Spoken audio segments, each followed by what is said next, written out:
देखो भाई देखनी सन तो चिरते फाड़ते नहीं सन लोग के तो देखनी सन अरे ई तो पुल ये टूट गइल बा।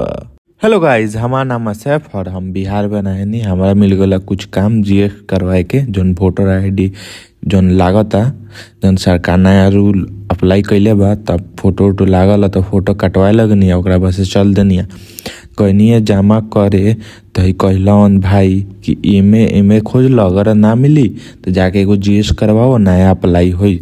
तो हम चलिए नहीं चिरत फारत जीएस करवाए कब से पैसा देनी है चल देनी है फिर अनिया तो देखनी है काहे भाई वो जो भीड़ लागल बा आगे तो गईनी है तो देखनी है भाई बहुत ज़्यादा भीड़ देखल हो गई बहुत ज़्यादा भीड़ लागल रहा।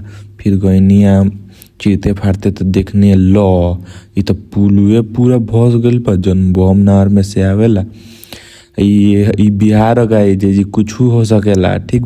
फिर हेने देखनी कोनिए काहे हिलता तो देखा तनी कि हई रिपोर्टर आइल बड़न उनकरा डरे भागता कि हमारे इथी ना देवे के पड़ी ओकरा बाद से देखा गई रिपोर्टर भाई नीचे घुसलन देखलन ओकरा बाद से बारिश आ गल हम चल गए घर।